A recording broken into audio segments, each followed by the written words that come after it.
Imagine करिए एक ऐसा ब्रांड जो पूरे साल में कभी ना बिलबोर्ड लगाती ना कभी अपना एडवर्टाइजमेंट करती है।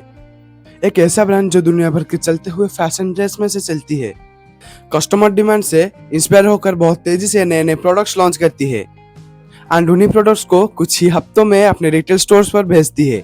हम बात कर रहे हैं जारा की। आज जारा दुनिया की सबसे बड़ी और प्रभावशाली ब्रांड में से एक है, लेकिन इस बिलियन डॉलर एम्पायर बिजनेस के पीछे कोई हाई प्रोफाइल लड़का नहीं है।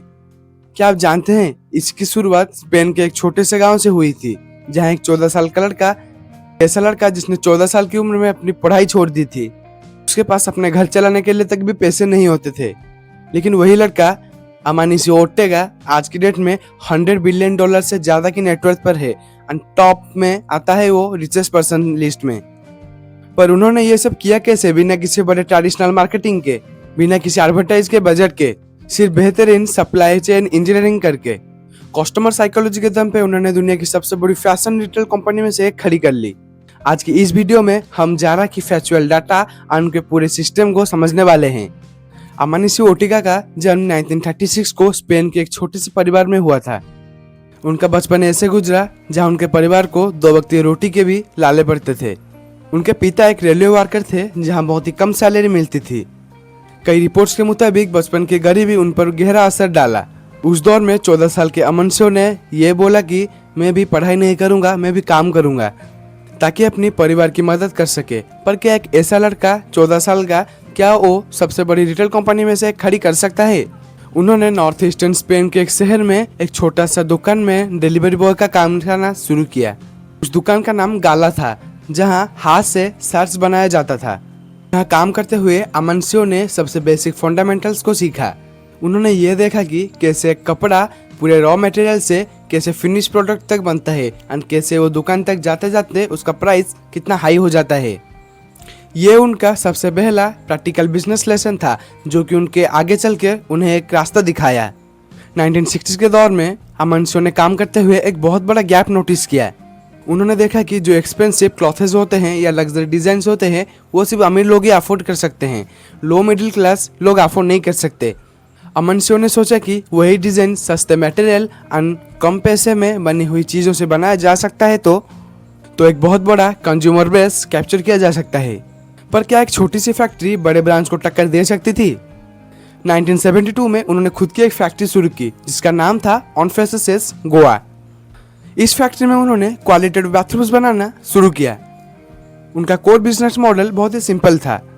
वो लोकल वुमेन्स को ऑर्गेनाइज करती थी जो कि कपड़े सिलती थी, और इसी वजह से उनका प्रोडक्शन कॉस्ट बहुत ही कम आता था। यहाँ से उनका बिजनेस सक्सेस रहा और यहाँ से उन्हें समझ आ गया कि अगर पूरे मैन्युफैक्चरिंग प्रोसेस पर उनका कंट्रोल हो तो मार्जिन और स्पीड दोनों को कंट्रोल किया जा सकता है। इसी सबक ने उनको एक नया रिटेल ब्रांड बनाने का हौसला दिया। जारा की शुरुआत बाथरूम्स बेच के थोड़ा कैपिटल जमा होने के बाद उनका बिजनेस शुरू हुआ। अमानिसियो ने सीधा रिटेल मार्केट में उतरने का फैसला किया। 1975 में उन्होंने स्पेन में अपना सबसे पहला रिटेल स्टोर खोला। शुरुआत में उन्होंने इसका नाम जोरबा रखना चाहते थे, पर पहले ही 2 जोरबा नाम वाले थे, इसलिए उन्होंने जारा रखा। इस पहला स्टोर का फंडामेंटल कॉन्सेप्ट ये था कि यहाँ बहुत ही हाई एंड डिजाइन्स बहुत ही अफोर्डेबल रेट में मिले। लोगों को ये कॉन्सेप्ट बहुत ही पसंद आया क्योंकि जो ट्रेंड्स वो शो में दिखाते थे, पर जारा इसे बहुत ही जल्दी मार्केट में ले आता था। अमानिसियो ने एक चीज क्लियर कर दी थी कि उनके कस्टमर के हिसाब से ही बिजनेस को चलाना है, ना कि खुद के हिसाब से। अगर कोई डिजाइन नहीं बिक रहा है तो उसे तुरंत ही चेंज कर दो, ना कि डिस्काउंट दे के बेच दो। लेकिन सवाल यह था कि क्या यह स्ट्रैटेजी पूरे दुनिया में काम कर सकती है? ट्रेडिशनल फैशन कंपनीज का काम बहुत ही अलग होता है। वो एक साल में 4 से 5 फेस्टिवल्स पर ही अपना डिजाइन्स निकालते हैं। एक डिजाइन को पेपर से शोरूम तक पहुंचने में लगभग 6 से 9 महीने लग जाते हैं। लेकिन जारा ने पूरे सिस्टम को ही चेंज कर दिया, फास्ट और फैशन का मॉडल खड़ा करके। हर प्रोडक्ट का टाइम अलग हो सकता है। उनकी एक बेहतरीन डिजाइन टीम हर समय रियल टाइम कंज्यूमर ट्रेंड को मॉनिटर करता है। जैसे ही मार्केट में कोई नया ट्रेंड आता है तो उसी से ही जारा अपने इन हाउस में उस नए डिजाइन को शुरू कर देती है। सबसे बड़ी बात यह है कि जारा हर डिजाइन को बहुत ही लिमिटेड स्टॉक्स में से बनाती है। अगर कोई ड्रेस बहुत ही हिट हो जाए तो उसे दोबारा नहीं बनाती। इस वजह से कस्टमर बिना सोचे कपड़ा खरीद लेता है। पर क्या स्ट्रैटेजी स्पेन से निकलकर बाहर काम करेगा? 1985 में उन्होंने एक इंडिटेक्स नाम की एक पेरेंट होल्डिंग कंपनी बनाई, जिसके अंदर जारा और बाकी ब्रांड्स को लाया गया। 1988 में उन्होंने सबसे बड़ा इंटरनेशनल मार्केट पर कदम रखा और सबसे पहला ओवरसीज स्टोर पोर्तुगाल में खोला। उन्होंने कभी देश में अलग मैन्युफैक्चरिंग यूनिट नहीं बनाई। स्पेन में उनका एक मैसिव ऑटोमेशन डिस्ट्रीब्यूशन सेंटर है, जहां से दुनिया के हर एक स्टोर पर हफ्ते में 2 बार नया स्टॉक भेजा जाता है। देश चाहे जैसा भी हो, उनका स्टोर का मैनेजमेंट और इंटीरियर एक जैसा रखा गया है ताकि ब्रांड इमेज बिल्कुल प्रीमियम बने रहे। 2020 में जब ग्लोबल पैंडेमिक आया तो पूरे दुनिया की रिटेल बिजनेस को एक बहुत बड़ा झटका लगा। लॉकडाउन की वजह से सारे स्टोर्स बंद हो चुके थे और लोग बाहर नहीं निकल रहे थे, लेकिन उनका फ्लेक्सिबल सप्लाई चेन सिस्टम यहाँ भी काम किया क्योंकि उनका प्रोडक्शन और डिस्ट्रीब्यूशन काफ़ी फ्लेक्सिबल था।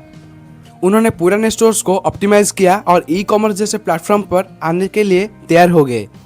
फास्ट मैनेजमेंट की वजह से जैसे ही मार्केट खुला, जारा ने बहुत तेजी से बाउंस बैक किया और आज का डाटा कुछ और ही कहानी बयान करता है। अगर हम लेटेस्ट रिपोर्ट्स की बात करें तो जारा और उसकी पेरेंट कंपनी इंडिटेक्स आज भी पीक पर है। 2025 के एनुअल फाइनेंशियल स्टेटमेंट्स के मुताबिक इंडिटेक्स का टोटल ग्रॉस प्रॉफिट बढ़कर 23.2 बिलियन यूरोस का हो गया। अगर नेट इनकम यानी पूरी प्रॉफिट की बात करें तो ये 6% की ग्रोथ के साथ 6.2 बिलियन यूरोस के तक पहुंच चुका है।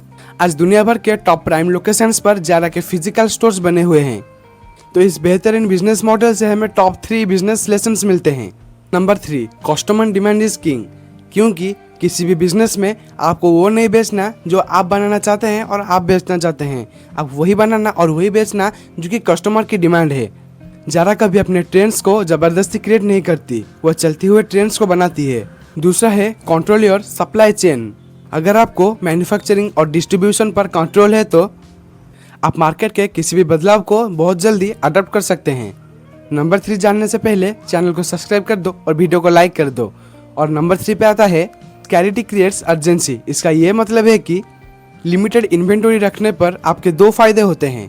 पहला, आपका कैपिटल डेड स्टॉक में नहीं फंसता और दूसरा है कस्टमर को वही प्रोडक्ट खरीदने के जल्दी होती है, जिससे आपका प्रोडक्ट भी जल्दी सेल हो जाता है और एक लिमिटेड स्टॉक में बन जाता है। तो दोस्तों, कैसे एक 14 साल के स्कूल ड्रॉप आउट लड़के ने कैसे दुनिया की सबसे बड़ी फैशन रिटेल डिजाइनिंग के मार्केट में कदम रखा और आज की डेट में कैसे वो बिलियन ऑफ यूरोस का मार्केट खड़ा कर रहा है, तो आपने तो देख लिया। ये सफर हमें ये सिखाता है कि बदलाव ही बिजनेस का सबसे बड़ा सच है। अगर आप सही समय पर कस्टमर की डिमांड को नहीं समझोगे तो आप कभी भी ग्रो नहीं कर सकते। अगर आपको मेरा बिजनेस डॉक्यूमेंट्री वीडियो इन्फॉर्मेटिव लगा हो तो इस वीडियो को एक लाइक और इस चैनल को एक सब्सक्राइब करके जरूर जाना। और नेक्स्ट इन्फॉर्मेटिव वीडियो आपको किस टॉपिक पे चाहिए या किसी ब्रांड में चाहिए, नीचे कमेंट जरूर करना। मिलते हैं मेरे अगले वीडियो में। आज के लिए राम राम।